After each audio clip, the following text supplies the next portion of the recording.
Ethiopia maxay ka doonaysaa badda ummadda Soomaaliyeed? awoowayaasheena waxay halgan adag naftooda uhurid u galeen horeynta dalkeena si aan uga noolaano hornimo. Taasi waxa inaga dhigtay dal iyo dad ka badbaada adoonsigii Afrika qabsaday.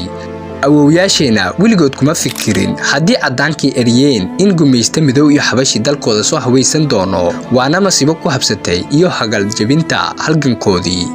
awoowayaasheen haddii aan maanta fariin laga gaarsiin lahaa sida aan u beelinay dhahalkoodii, waxa aan hubaa in ay mar kale sii dhiman lahaayeen tiiraanyo iyo alulyahow ubadkooda soo jiiday darteed. awoowayaasheena haddii awood loo siin lahaa in ay ifka hal mar yimaadaan oo ay hal kelimadna dhahaan, waxa ayna odhan lahaayeen awlaadeenniyey waan gablanay, kadibna ilaah ayay weydiisan lahaayeen in uu wejigeena ka qariyo wejigooda oo uu qabuurahooda dib ugu celiyo.